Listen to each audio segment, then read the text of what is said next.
오늘은 저번 시간에 이어서, 생물 다양성 보존부터 이제 다시 진도를 나가도록 할게. 일단 이 생물 다양성 보존은 말 그대로 이 생물이 다양한 걸 보존해야 된다라고 이제 생각을 하시면 되겠지. 그러니까 왜 일단은 보존을 해야 되냐라고 물어본다면, 가장 중요한 포인트는 누구한테 도움이 된다? 우리한테 도움이 되기 때문에 우리는 생물 다양성을 보존해야 된다라는 겁니다. 일단 보면은 이제 항상 많이 나왔던 내용인데 카이바브 고원에 사슴이 있어. 그러면 기본적으로 이제 인간의 개입, 미국 정부가 개입을 했단 말이야. 그래서 이 사슴이 줄어들다 보니까 이제 뭐 퓨마나 늑대 등을 이제 잡으려고 했단 말이야. 그러면 사슴이 늑대나 이제 표범 이런 애들이 퓨마 이런 애들이 줄어들기 때문에 사슴이 당연히 늘어날 수밖에 없단 말이야. 그러면 결과적으로 봤을 때 인간이 개입했을 때 사슴의 개체수가 늘어났네. 늘어났으면 이제 됐다라고 생각을 할 수 있는데 실질적으로 보면 여기서 포인트가 일시적으로 늘어났지만 곧 불어난 사슴으로 인해 초원이 황폐화됐다라고 표현을 하는 거야. 그래서 이 사슴의 개체수가 급격히 줄어들었다. 그러니까 이걸 통해서 우리는 뭐다? 인간의 개입은 이 환경에 영향을 미칠 수 있다. 그러니까 이 복잡한 관계. 그래서 여기 보면 복잡한 관계는 생물 다양성을 유지하는 데 중요한 역할을 하고 있다. 그래서 인간이 함부로 개입하면 안 된다. 이렇게 얘기를 해야 되죠. 생물 다양성의 가치는 사람에게뿐만 아니라 지구상에 사는 모든 생물에게 중요하다라고 표현을 하죠. 그러니까 제일 중요한 건 선생님이 봤을 때 우리한테 도움이 되니까 이 생물 다양성을 보존해야 된다라고 생각을 해주시면 될 것 같아요. 자, 그래서 여기 보면은 뭐 생물 다양성을 보면 크게 생태계 다양성, 유전적 다양성, 종 다양성으로 표현할 수 있는데 기본적으로 유전적 다양성은 뭐냐? 한 개체군이야. 개체군이니까 개체군이라는 건 보통 뭘 의미해요? 같은 종 내에서 일어나는 유전자의 차이를 얘기를 해요. 그래서 우리가 유전적 다양성이라고 얘기를 하지. 그래서 개체군이라고 얘기를 하는 건 뭐다? 같은 종으로 이루어져 있다. 같은 종이다라고 생각을 하시면 되지. 같은 종 사이에서 나타나는 이 유전자의 차이를 의미하고요. 종다양성은 한 지역에 서식하는 생물 전체 종의 숫자를 의미한다. 생물 종이 얼마나 다양한지, 이렇게 얘기를 하는 건데, 이 종다양성, 그러니까 실제로 이 중에서 문제가 나오는 건 이 종다양성 정도 이제 얘기를 한단 말이에요. 이 종다양성은, 이 개체수가 일단 많고요. 이 종이 다양해야 되고요. 마지막으로 어때요? 고르게 분포해야 된다. 요걸 보통 포인트로 잡는데, 즉, 동일한 환경, 여기 일정한 환경에, 동일한 환경에, 여기는 A라는 생물이 B, C, A, A 이런 식으로 존재한다라고 하면 개체 수는 총 9개고요. 종의 숫자도 3개고요.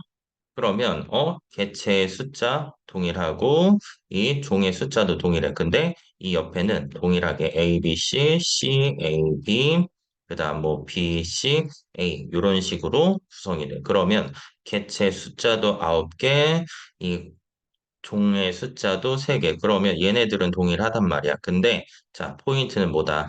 고르게 섞여 있는 애들일수록. 그래서 요 오른쪽에 있는 애들이 종 다양성이 훨씬 더 높다라고 표현할 수가 있고요. 생태계 다양성은 이 생태계가 얼마나 다양하냐. 그래서 뭐 바다라든지 산이라든지 늪지라든지 뭐 이런 것들을 통해서 우리가 생태계 다양성이 나타나는구나라고 확인을 할 수가 있겠죠. 보시면 이 같은 종 내에서 색이나 크기, 모양, 수명 등과 같은 형질이 다르게 나타나는 것을 유전적 다양성이라고 하고요. 이 환경이 급격하게 변하거나 감염병 등이 생겼을 때 유전적 다양성이 낮은 개체군은 환경 변화에 적응하지 못하고 앞에서도 계속 얘기하는 게 포인트가 뭐다? 환경 변화에 잘 적응하느냐, 못하느냐. 자, 그래서 환경 변화에 적응하지 못하고 죽을 수 있지만 유전적 다양성이 높으면 다양한 형질을 가진 개체들로 구성된 개체군은 환경 변화에 적응해서 살아남을 수 있는 확률이 높다. 자, 여기 보면은 아일랜드 이제 대기근이 나와요. 이 아일랜드 대기근을 잠깐 살펴보면 이 아일랜드에 존재하는 이제 감자인데 이 품종 개량으로 인해서 같은 유전자를 가진 감자들만 심었단 말이야.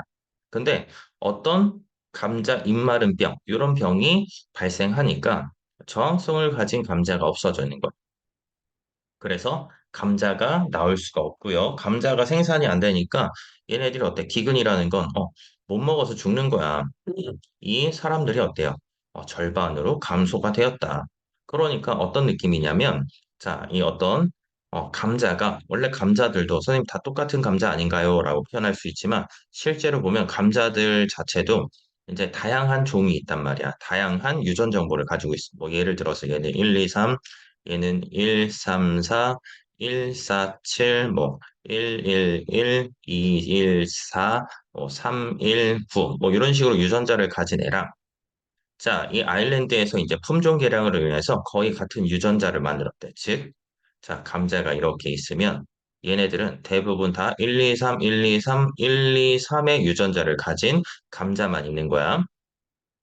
그러면 자, 어떤 유전병, 뭐 예를 들어서 이에 해당하는 유전병이 걸렸다라고 생각을 해봐. 그러면 이를 가진 유전자들은 다 죽는 거야. 그러니까 여기서도 보면 2 가진 애들. 근데 얘는 134, 147, 뭐 111, 319. 뭐 이런 식으로 어때? 얘네들 살아남는 개체가 많을 수가 있잖아. 자, 그런데 이 두 번째 거에서는 지금 보면 유전자, 이에 대한 유전자를 가진 애들이 싹 죽어버린단 말이야. 그래서 여기 보면은 감자 입마른 병이 걸린 게 된 거고, 그러다 보니까 이거에 대해서 저항성이 없어. 저항성이 없다 보니까 싹 다 죽으니까 먹을 게 없어서 대기근이 일어나서 인구가 어때요? 절반으로 감소하게 된다. 자, 이렇게 판단을 하셔야 되겠죠. 자, 그리고 자, 두 번째는 종다양성인데 앞에서 얘기했죠? 요거는 그래서 뭐 얼마나 많은 종이 균등하게 분포하고 있는지를 나타낸 것으로 생태계 평형에 매우 중요하다. 이 종다양성이 높으면 생태계 평형이 더 안정적으로 유지가 된다. 자, 그래서 여기도 보면은 개체, 수, 그 다음에 종의 수. 근데 둘 중에 누가 더 고르게 존재하느냐, 이거에 따라서 달라진다고 생각을 하시면 돼요. 자, 그래서 얘네들 딱 봤을 때 뭐, 개체 숫자 동일하고요, 종의 숫자도 동일하다라고 했을 때, 요 위에 있는 애들은 좀 더 고르게 분포하고, 얘네들은 다 비슷한 애들만 존재하지, 그래서 종 다양성이 낮다. 이렇게 판단할 수가 있는 겁니다. 자, 마지막으로 이제 생태계 다양성인데, 뭐한 지역에 존재하고 있는 생태계가 얼마나 다양한지를 얘기를 한대. 그래서 습지라든지 갯벌이라든지 산림이라든지 바다라든지, 자, 이런 것들에 따라서 이 생물 종이 뭐 다양할 수도 있고 다양하지 않을 수도 있다. 뭐 이런 식으로 생각해 주시면 되겠죠. 자, 그러면 이 생물 다양성이 높다면 생태계 평형이 자, 안정적으로 유지되는데 생물 다양성이 낮으면 이 평형 상태가 쉽게 깨지게 된단 말이야. 즉, 이 생태계 평이 깨지면 물질 순환, 에너지 흐름도 이상이 생기니까 자, 결과적으로 모든 생물들의 생존이 위험하다. 그래서 생물 다양성은 생태계 평형 유지에 매우 중요하다라고 생각을 하시면 되겠죠. 그래서 이런 생물 다양성 보존하기 위해서 나만 하면 되지 않는다만 사회, 국가, 국제적인 활동을 나타내는데 우리나라에서 할 수 있는 거는 뭐 국립생물지원관을 설립하거나 자, 생물 다양성 관련 주요 법령을 제정한다. 그래서 우리나라에서 할 수 있는 거. 자, 그럼 국제적은 여러 나라. 우리나라만 한다고 되는 거 아니잖아. 뭐 중국 같은 경우 뭐 다 잡아먹으니까 좀 힘들겠지, 그치? 그러니까 이제 국제적으로 생물 다양성 협약을 맺어서 생물 다양성의 보존과 생물 자원의 지속 가능한 이용. 그래서 여기 보면은 생물 다양성 협약이라고 나왔으면 그 내용을 하는 거야. 그래서 생물 자원을 이용해서 얻어지는 이익을 공정하게 분배할 것을 목적으로 만들어진 협약. 자, 뭐 문제에서 항상 많이 나왔던 것 중에 하나가 이 람사르 협약인데, 자, 왜 람사르 협약은 얘기를 해야 되냐면 다른 애들 뭐 생물 다양성 협약 뭐 이런 것들은 다 우리가 내용 자체가 제목만 보면 아 생물 다양성에 관련한 협약이구나 이렇게 우리가 어떤 내용인지를 대략적으로 파악할 수 있는데 람사르 협약 이게 무슨 말인지 모르잖아. 그래서 그냥 소중한 자원인 습지와 습지 생태를 보호하기 위해서 만들어진 협약이다. 자, 이렇게 기억을 하고 계시면 되겠죠. 그래서, 아, 이런 것까지 있구나.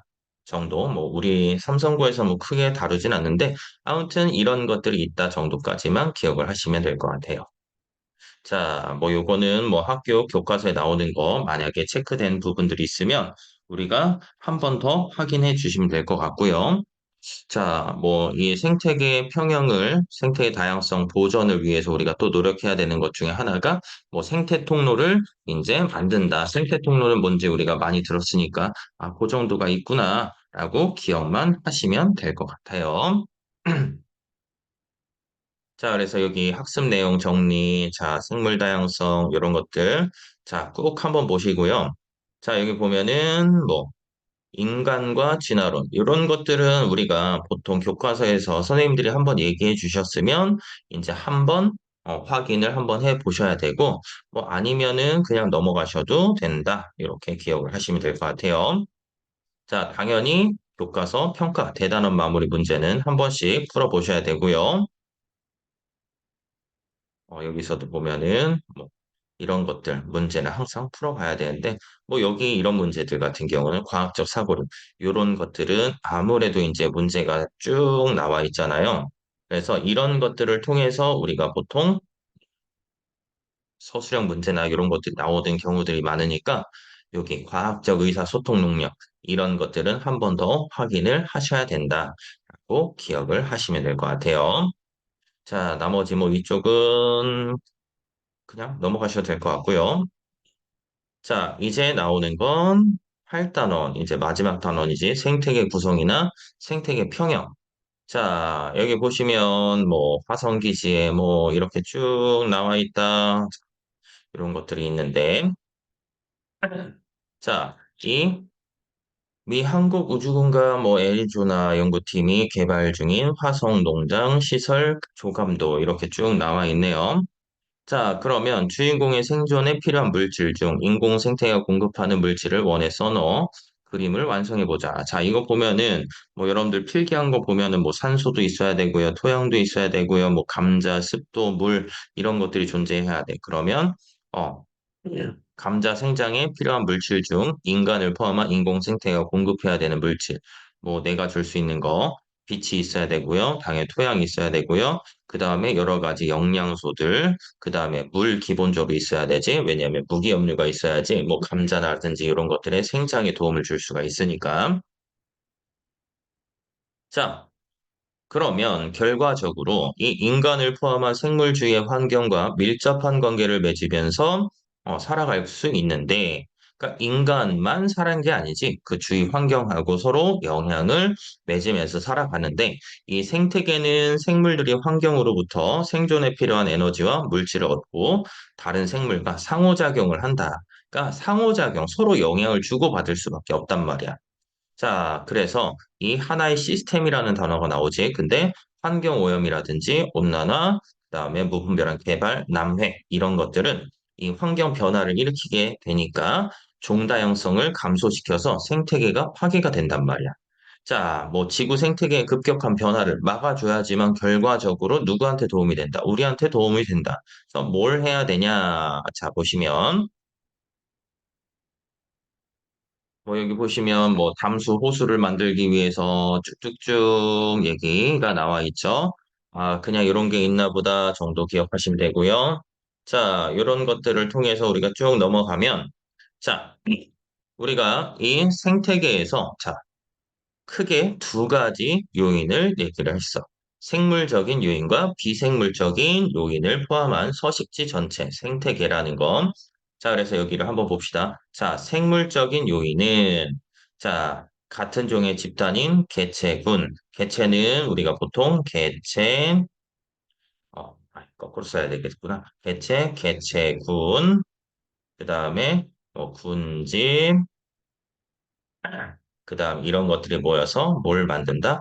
생태계를 구성하게 된다. 그래서 개체는 한 마리, 개체군은 한 종으로 이루어진 여러 개체들의 무리를 얘기를 하고요. 군집은 여러 종이고 생태계는 이런 군집 플러스 환경까지를 포함해서 생태계라고 얘기를 하는데 자, 이런 생태계를 크게 생물적인 요인과 비생물적인 요인으로 나타낸다. 자, 말 그대로 생물적인 요인은 살아있는 애들을 얘기를 하겠지. 근데 기능에 따라서 생산자, 소비자, 분해자로 구분하고요. 자, 비생물적 요인은 공기라든지 빛, 온도, 토양, 물, 뭐 이런 생물을 둘러싸고 있는 환경 요소로 얘기를 한다. 그래서 기본적으로 이제 비생물적인 요인이 생물적인 요인한테 영향을 주는 걸 작용이라고 얘기를 하고요. 생물적인 요인이 비생물적인 요인한테 영향을 주는 걸 반작용이라고 표현을 해요. 그래서 이 화살표를 따라가면 여기 비생물적인 요인에 비읍 들어가지. 그래서 비읍을 가르칠 때는 반작용인 거고 나머지 비생물적인 요인이 생물적인 요인한테 영향을 주는 건 그냥 작용이다라고 생각을 하시면 돼요. 자, 근데 여기에서는 지금 이 생물적인 요인하고 비생물적인 요인만 나와 있는데, 실제로 보면은 이 생물적인 요인들, 여기서도 나와 있지. 생물적인 요인들끼리도 상호작용이라는 걸 할 수 있다. 이렇게 기억을 하시면 되겠죠. 자, 그래서 이 생물과 환경의 상호작용 이렇게 쭉 나와 있는데, 뭐 이런 것들 보면은 미생물 사체, 뭐 지렁이, 두더지, 뭐 토양의 통기성을 높여준다. 소나무는 강한 빛을 받아야 잘 자라고, 뭐 음지에 있는 거, 고산지대, 뭐 선인장, 뭐 이런 것들이 쭉 있는데, 자, 음, 이런 생태계의 환경이 변하면, 자, 모든 생물적인 요인과 비생물적 요인 서로 영향을 받을 수밖에 없겠죠.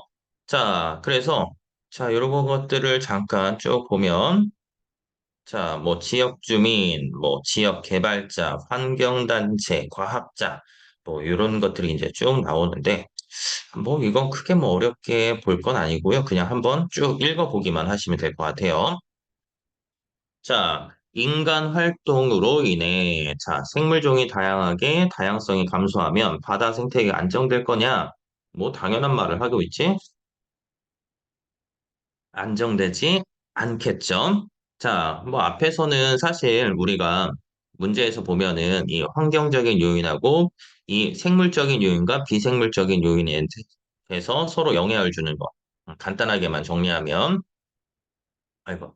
간단하게 정리하면 뭐 빛이라든지 우리가 제일 많이 나오는 게 빛이지. 그럼 빛은 색이라든지 뭐 파장이라든지 이런 것들에 따라 달라지는데 그래서 빛을 세게 받는 애들은 이제 잎이 두껍고 빛을 약한 빛을 받는 애들은 얇고 대신에 넓다. 자, 빛의 파장에 따라서 우리가 또 구분하기도 하는데 그래서 바다로 들어가면 자, 우리가 보통 적색광과 청색광으로 나눠지는데 이 적색광은 우리가 파장이 길단 말이야. 파장이 길기 때문에 에너지가 작아요. 자, 에너지가 작으니까 깊은 바다까지 들어가 못 들어가? 못 들어가요. 그래서 적색광은 낮은데. 자, 근데 이 청색광 같은 경우 파장이 짧기 때문에 에너지가 깊이 들어갈 수 있다. 그래서 깊은 바다에서는 우리가 일반적으로 홍조류, 자, 얕은 바다에서는 뭐 녹조류, 그 다음에 그 사이에 있는 애들은 뭐 갈조류가 존재한다. 뭐 이런 식으로 생각을 하시면 되겠죠. 자, 두 번째, 뭐 양지식물, 음지식물은 앞에서 얘기한 대로 이 잎의 두께, 이런 것들로 표현할 수가 있었고요. 자, 그 다음에 뭐 온도. 두 번째 사실 온도가 많이 나와요. 온도 보면은 이제 추운 곳, 더운 곳 이렇게 구분을 하는데 뭐 펭귄 같은 경우는 이제 살기 때문에 피하 지방층이 두껍게 발달했고요.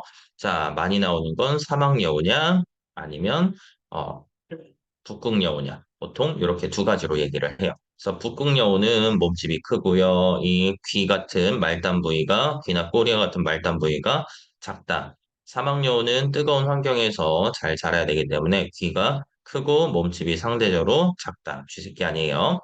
자, 그래서 얘네들은 결국 다 온도에 적응한 결과이다.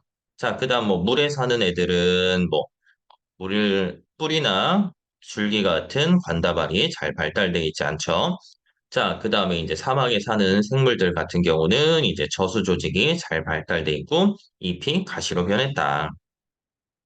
또 이제 공기 같은 경우 고산지대에 사는 사람들 같은 경우는 이제 일반 평지에 사는 사람들에 비해서 이 적혈구 숫자가 훨씬 더 많다. 뭐 이런 것들. 자, 이런 것들이 생물하고 환경이 서로 상호작용하는 거니까 요거는 우리 책에 나와 있는 대로 간단하게만 확인하시면 될 것 같아요. 자, 그 다음에 이 생태계 다양성의 평형 보시면, 자, 누가 봐도 생물종이 적어요. 그러니까 단일 사슬구조 또는 어, 먹이 사슬구조로 이제 되어 있는 생태계랑 먹이 그물 상태로 되어 있는 애들을 보면은 자, 얘네들 같은 경우는 뭐 다람쥐 죽으면 독수리도 죽고요. 도토리도 결과적으로 잘 살기가 힘들 거야. 근데 이런 생물종이 다양한 경우에서는 다람쥐가 죽어도 이 다람쥐를 대신해서 다른 것들을 이제 먹고 살 수가 있단 말이야. 그래서 다양한 생물종이 나타날 수가 있고요. 자, 우리가 또 가끔 기억을 해줘야 되는 것 중에 하나가 우리 1차 소비자, 2차 소비자 앞에서 보면은 생산자가 있었고요. 뭐 소비자 같은 경우는 얘네들을 먹어서 이제 우리가 살아갈 수 있는 애들을 얘기하는데 뭐 예를 들어서 뭐 어떤 곤충이 있어요. 얘가 풀을 뜯어먹는 애다라고 가정을 해봐. 그럼 얘는 1차 소비자야. 그러면 이 곤충을 먹는 도마뱀이 있고요. 도마뱀을 먹는 두더지가 있고요. 두더지를 먹는 자 스컹크를 잡아먹는 여우가 있다. 그러면 예를 들어서 이 도마뱀은 그럼 2차 소비자니까 도마뱀을 잡아먹는 자 여우 같은 경우는 도마뱀을 잡아먹는 여우는 자 3차 소비자가 되는 거야. 근데 도마뱀을 잡아먹는 두더지를 또 잡아먹으면 여우는 4차 소비자도 되고요. 자 그 다음에 스컹크가 또 여우한테 잡아먹혔나요? 안 잡아먹혔네? 자, 만약에 이 스컹크가 여우한테 잡아먹힌다 그러면 얘가 1차, 2차, 3차, 스컹크가 4차라고 얘기를 한다면 여우는 5차 소비자까지. 그래서 한 단계의 이제 여우지만 누굴 먹느냐에 따라서 몇 차인지가 달라지게 된다. 이렇게 구분해 주시면 될 것 같아요. 뭐 가끔 가다가 이제 문제에서 나오는 부분들이니까 그냥 기억만 하고 계시면 되고요.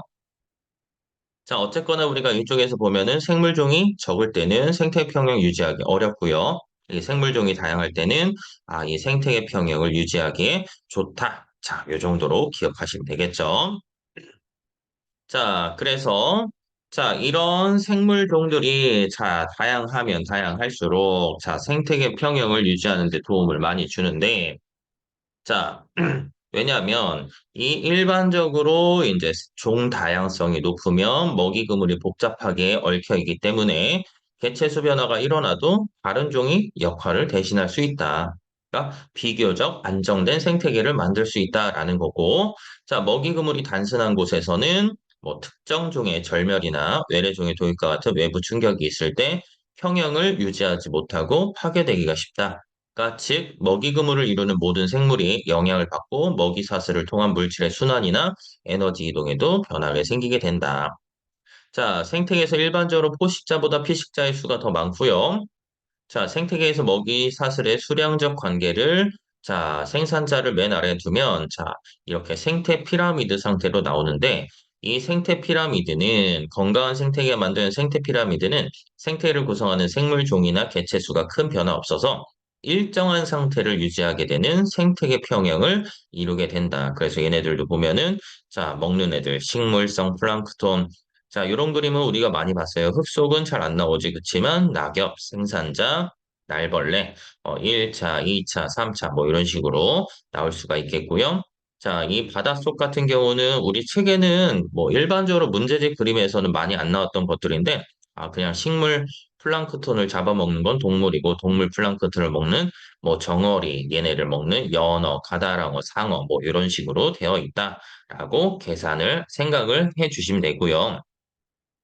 자, 요거는 한번 우리가 기억을 해줘야 되는데, 자, 이 생태 피라미드를 보면 일반적으로 상위 단계로 갈면 개체수의 양이 감소하는 피라미드 형태가 나타나는데, 생태계로 유입된 에너지는 먹이 연쇄를 통해서, 먹고 먹히는 과정을 통해서 이동할 때 일부만 이동해서 다음 영양 단계로 저장된다. 그래서 이 최하위 영양 단계에 갖는 에너지 양이 가장 많고 영양 단계가 높아질수록 감소한다. 자, 이거 무슨 소리냐? 선생님, 저는 식물인데요. 저는 남한테 먹히기 위해서 태어난 거야. 그게 아니지, 그치? 왜냐하면 이 식물들이 태어나는 가장 큰 이유는 종족 번식이에요. 그러면 이 종을 유지하기 위해서 내가 광합성을 하는 거란 말이에요. 그럼 광합성을 해서 뭘 해요? 내가 이제 체온 유지라든지 여러 가지 활동에 필요한 에너지를 쓰고 남은 것만 일부가 전달이 되는 거. 뭐 예를 들어서 식물이 100의 에너지를 만들었다? 그러면 뭐 벌레나 곤충한테 가는 건 내가 쓰고 남은 거. 왜냐하면 열이라든지 다른 여러 종류의 에너지로 빠져나간단 말이야. 쓰고 남은 에너지의 일부가 전달이 되는 거고, 얘도 마찬가지 쓰고 일부 남은 것들이 전달되기 때문에, 자, 여기 보면은 최하의 영양 단계에 갖는 에너지 양이 가장 많고, 영양 단계가 높아질수록 감소하게 된다라고 기억을 해 주셔야 됩니다. 자, 그래서 이 에너지 양이 감소한다. 뭐, 이렇게까지 기억을 하시면 되고요. 자, 여기서 사실 중요한 건 뭐냐. 이 생태계 다양성 뭐 이런 것보다는 이 평형 자체가 이제 굉장히 중요한데, 자, 뭐 멸치를 이제 보면은 멸치가 잡아먹는 거. 뭐 예를 들어서 식물성 플랑크톤은 동물성 플랑크톤이 먹고요. 동물성 플랑크톤은 멸치가 잡아먹고 이 멸치를 또 상어가 잡아먹는단 말이야. 요 과정들을 통해서 아, 이 멸치가 없어지면 상어도 없어지겠구나. 상어가 없어지고 멸치가 없어졌으니까 동물성 플랑크톤이 많아지겠구나. 그래서 또 이 생태계에 이제 안 좋은 영향들, 평형이 깨져버리게 된다. 뭐 그런 부분들이 나오게 되는데 그런 부분들을 이제 다시 보면 자, 생태계 평형이 깨졌을 때, 그러니까 일반적으로 우리가 자연 상태에서 이 생태계 평형을 유지하도록 이제 최대한 하거든요. 근데 이 생태계 평형 자체가 만약에 깨져버려. 그러니까 어떤 원인인지는 나도 잘 모르겠는데, 자, 어떤 외부 환경 요소에 의해서 자, 이 생태계 평형이 깨졌어. 자, 그럼 여기 보면은, 자, 1차 생태계 피라미드가 평형인 상태에서 1차 소비자가 증가했단 말이야. 그러면 생산자 수가 감소하겠죠. 자, 그러면 이 1차 소비자가 늘어났으니까 2차 소비자도 어떻게 되겠어? 증가할 거야. 자, 그러면 2차 소비자가 증가하면 1차 소비자가 다시 감소할 거고요. 그 먹이인 생산자가 다시 증가하고 2차 소비자가 감소하기 때문에 다시 평형을 회복하게 된다. 자, 이렇게 기억을 하셔야 돼. 근데 자, 이런 생태계가 자, 어떤 외부 환경 요소에 의해서 일시적으로 변해서 다시 생태계 평형을 회복했단 말이야. 근데 이 생태계 평형을 회복하더라도 자, 개체 수는 원래 상태로 돌아갈까 돌아가지 않을까? 돌아가지 않는다라는 거야. 뭐 예를 들어서 100마리, 30마리, 10마리였어. 그러면 생태평이 깨졌어. 그러면 다시 50마리, 15마리, 뭐 5마리가 남았다. 그러면 이 생태평형을 다시 회복하긴 했지만 자, 낚시 포인트로 뭐 개체 수 숫자는 원래 상태로 돌아가지 않는다. 똑같아질 수는 없는 거야. 자, 그래서 아, 요런 부분이 있구나 정도 기억을 하시면 될 것 같아요. 자, 자, 그래서 여기 보면은, 여기는 눈에 나오네. 자, 생태계를 구성하는 생물 수는 시간이나 계절에 따라 변하기도 하지만, 장기적으로 보면 일정하게 유지되면서 스스로 평형을 이룬다. 하지만 부영양화에 스스로 이제 깨끗하게 만들 수 있는 자정 능력을 초과하면, 자, 플랑크톤이 급격히 증가한단 말이야. 그래서 산소 소비량이 증가해서 이 물속의 산소량이 부족하게 돼서 수중 생물이 대량으로 폐사하게 되는데 뭐 이런 것들 뭐 예를 들어서 뭐 육지라든 강에서 일어나면 우리가 많이 들었던 뭐 녹조 그다음에 바다에서 일어나면 뭐 적조 현상들이 나타난다 뭐 이런 것들 기억하시면 되고요. 남획은 잡을 수 있는 것보다 너무 많이 잡는 거 그다음에 쓰레기 지구 온난화 뭐 이런 것들로 자 생태 세계에서 뭐 바다 생태계 평형이 파괴된다. 뭐 이건 뭐 너무 당연한 얘기니까 뭐 그냥 기억만 하시면 될 것 같아요. 자, 그러면 자, 이 생태계가 깨지고 나면 자, 어떤 영향을 미치느냐 뭐 이런 것들이 나오는데 요거는 뭐 당연히 뭐 안 좋은 영향을 미치겠다 뭐 요 정도 개념으로만 잡고 계시면 되겠죠. 여기서는 뭐 섬진강 댐 건설하고요. 뭐 이런 거 제첩 어민 생태계 뭐 이런 것들, 이런 것들이 있나 보다 정도 기억하시면 돼요. 자, 아무튼 환경오염이나 지구온난화 등으로 인한 환경 변화로 생태평이 깨지면 자, 이 대멸종이 일어날 수도 있어. 그러니까 여기 보면은 오늘날 일어나는 생태계 파괴로 1년에 약 3만여 종의 생물이 멸종하고 있으며 이를 여섯 번째 대멸종이라고 부르기도 한다. 왜? 다섯 번째 대멸종은 언제 일어났으니까 중생대 말기에 이제 운석 충돌로 인해서 이 대멸종이 일어났는데 자, 지금 보면은 여섯 번째 대멸종이라고 부르기도 한다. 그만큼 이제 많은 생물들이 죽고 있는 거야. 그러니까 우리가 살기 위해서도 생물 다양성을 보존해야 된다라고 기억을 하시면 돼요.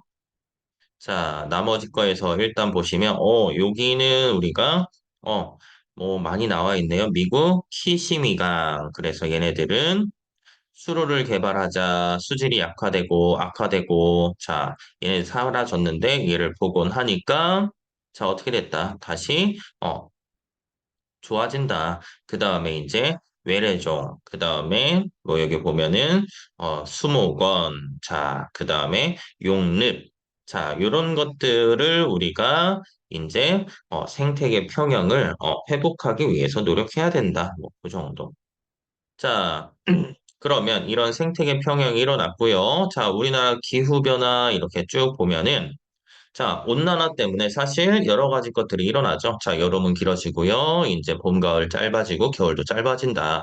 근데 이게 우리나라만 일어나는 게 아니라 전 세계적으로 일어나고 있어요. 그래서 원인은 뭐냐? 자, 기본적으로 원인은 우리가 일반적으로 표현할 때, 자, 뭘 얘기한다? 이산화탄소의 배출량을 통해서 우리가 알아볼 수가 있어요. 그러니까 예전에 비해서 이 지구가 이제 점점점 산업화되고 이제 여러 가지 이제 생활에 필요한 여러 가지 물건들을 사용하다 보니까 근데 그런 것들은 대부분 다 전기를 사용한단 말이에요. 그런 전기 사용을 통해서 이 이산화탄소 배출량이 점점점 늘어나게 되는 거야. 그러다 보니까 평균 기온도 올라가고요. 그러다 보면은 이제 이상기후 현상들이 일어나게 된다. 자, 여기서 보면은 평균 기온, 우리나라 평균 기온 보면 우리나라 같은 경우는 평균 기온 상승률이나 이런 것들이 굉장히 심하죠. 자, 그리고 뭐 이산화탄소의 평균 농도가 높아졌을 때 전체적으로 지구의 평균 기온이 높아지고 있다. 그러니까 우리가 이런 온난화를 일으키는 원인은 이산화탄소다. 그럼 이산화탄소는 누구? 화석연료 사용량 때문에 일어난다라고 생각을 하시면 되겠죠.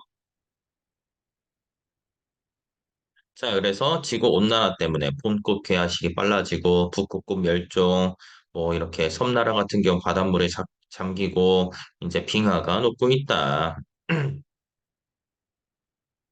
그래서 여기 보시면 이 엘니뇨랑 사막화가 일어나요. 자, 기상이변이 발생하는 원인을 알기 위해서 대기나 해양의 순환을 알아야 되는데 자, 기본적으로 저기도는 우리가 태양 복사 에너지가 많이 들어오고 지구 복사 에너지는 적게 나와서 따뜻해. 근데 극지방은 들어오는 태양 복사 에너지 양보다 나가는 지구 복사 에너지 양이 많기 때문에 추워. 그러면 뭐 대기가 순환하지 않는다면 적도는 계속 따뜻할 거고 극지방은 계속 추워질 건데 실제로는 이제 이 위도에 따른 이제 에너지 차이에 의해서 대류 현상 플러스 자전에 의해서 얘네 순환이 일어나게 되는데 우리가 크게 극순환, 페렐순환, 헤들리순환 이렇게 세 가지로 표현을 한다. 그래서 대기나 해양이 순환하면서 대기와 그다음에 해수가 순환하면서 저위도에 남는 에너지를 고위도로 운반해준다. 자, 그리고 우리가 뭐 여기서 보면은 뭐 기억해야 되는 것 중에 하나가 뭐 극순환, 페렐순환, 헤들리순환이구나. 자, 그러면 이 극순환에 의해서 급동풍이 이렇게 불고요. 페렐 순환에 의해서 편서풍이 불고 헤들리 순환에 의해서 무역풍이 분다.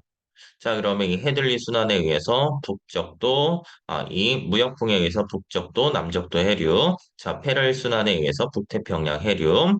자, 그 다음에 극순환 같은 경우는 뭐 우리 책에는 안 나와 있는데 문제집 같은 경우 나와 있으니까 한 번 더 확인해 주셔야 되고요. 자, 이 저위도에서 흐르던 해류가 이제 대륙에 막히면 뜨거운 거 위로 올라가서 쿠로시오를 난류, 그 다음에 이제 차가워진 건 이제 로 내려오는 뭐 캘리포니아 해류 뭐 이런 것들이 나타나게 되는데, 뭐 우리 책에서 나와 있는 포인트를 보면은 북반구에서는 시계 방향으로 순환이 일어나고요. 남반구에서는 반시계 방향으로 해수의 순환이 일어난다. 이 정도까지만 기억을 하시면 될 것 같아요. 자, 마지막으로 이제 엘니뇨랑 라니냐. 자, 여기까지 나오게 되는데, 이 엘니뇨랑 라니냐를 우리가 따졌을 때는 항상 꼭 기억해야 되는 건 선생님 같은 경우는 평상시 그림을 기준으로 얘기를 하는 거야. 자, 평상시에는 이제 무역풍이 불기 때문에 이 동태평양의 따뜻한 바닷물이 서태평양 쪽으로 이동해요. 그러면 이쪽은 따뜻한 물이 많아. 그럼 봐봐. 자, 제목 자체가 평상시니까 뭔가 문제가 발생하지 않아요. 근데 일단 따뜻한 물이 있으니까 자, 상승기류가 발달해서 저기압대가 되는 거야. 그럼 저기압대가 되면 구름이 많아지니까 아, 원래 서태평양 지역에는 비가 많이 왔었는데 평상시니까 비가 많이 오는 거 문제될 거 없어? 자, 그리고 상대적으로 동태평양은 따뜻한 바닷물이 이동했으니까 차가운 바다에 있는 심층 해류가 올라오게 돼. 용승을 하게 돼. 그럼 여기는 상대적으로 추우니까 고기압대가 되면서 날씨가 맑아요. 비가 별로 안 왔던 날이 되는 거야. 자, 그런데 중요한 포인트는 뭐다? 엘니뇨가 일어났어. 엘니뇨가 일어나면 무역풍이 약해지는 거야. 그러면 원래는 무역풍에 의해서 따뜻한 바람이 바닷물이 서태평양 쪽으로 많이 가야 되는데 얘네들이 못 가. 별로 못 가다 보니까 이 동태평양의 원래보다 자, 동태평양의 원래보다 따뜻한 물이 훨씬 많아진 거지. 그러면 여기는 저기압대가 만들어지니까 상승기류가 생겨서 자, 여기는 원래 동태평양 비가 별로 안 왔던 날씨였단 말이야. 그래도 문제가 없었어. 근데 갑자기 비가 너무 많이 오게 되는 거야. 너무 많이 오니까 여기서 어때요? 홍수라든지 이런 기상 이변 현상이 일어나고 그러면 여기가 이제 비가 많이 왔어. 그럼 상대적으로 이 서태평양은 원래 비가 많이 나와야지 이제 안정한 환경인데 여긴 비가 안 오는 거야. 비가 안 오니까 뭐 가뭄이 일어나고요. 그러다 보니까 뭐 대형 산불이라든지 이런 것들, 그러니까 기상 이변이 일어나면서 이런 여러 가지 현상들이 일어난다. 그래서 여기 보면은 남아메리카 서부 해안의 기온이 높아지고 강수량이 증가한다. 왜? 여기 남아메리카는 이제 수온이 높을 수밖에 없이 따뜻한 물이 많으니까 비도 많이 내렸고요. 호주나 여기 동아시아 쪽은 자, 아무래도 따뜻한 물이 안 갔으니까 하강 기류 때문에 자, 어떻게 된다? 강수량이 감소한다. 자, 이렇게 기억하시면 될 것 같아요. 자, 그 다음에 이제 하나만 더 합시다. 라니냐 같은 경우는 무역풍이 너무 강해지니까 원래 이제 비가 많이 오던 지역인데 따뜻한 물이 더 많아져서 비가 미친 듯이 많이 와요. 비가 미친 듯이 많이 오니까 홍수 일어나고 여기는 원래 비가 안 왔는데 그것보다 더 많이 안 일어나니까 가뭄이 일어난다. 이게 라니냐 같은 경우. 그래서 엘니뇨, 라니냐까지 기억을 했어. 자, 마지막으로 이제 사막화 같은 경우는 점점 사막처럼 변해가는 거야. 그러면 기존에 이제 보면은, 자, 여기서 보면은, 이 저위도 지역은 이제 저압대가 만들어져요. 저기압대가 형성이 돼요. 저기압대해서 우리가 보통 저압대라고 표현을 하고요. 자, 이 위도 30도 지역은 공기가 이제 하강하는 고압대야. 그러니까 고기압대니까 여기는 원래 비가 적게 왔었어. 자, 그런데 봐봐. 자, 원래 비가 적게 왔기 때문에 이쪽 동네에는 사막이 원래 많았었단 말이야. 자, 원래 사막이 많았었는데 이런 이 대기 대순환의 변화 또는 기상 이변 현상에 의해서 이 위도 30도 부분에 원래 비가 안 왔는데 원래보다 이제 사막이 비가 더 안 와서 여러 가지 요인에 의해서 비가 더 안 오게 되는 거야. 비가 더 안 오다 보니까 사막이 점점점 더 넓어지는 현상. 그게 바로 사막화다라고 얘기를 해요. 그래서 여기 보면은 대기대순환은 사막의 형성에 영향을 미치기도 하는데 위도 30도 부근에는 대기대순환이 하강기류로 고기압이 형성돼서 원래 맑고 건조했는데 초원지대까지 사막이 확대되고 있다. 그래서 인간들 때문에 과도한 방목, 경작, 삼림벌채, 그래서 사막이 형성되는 것을 사막화라고 하고요.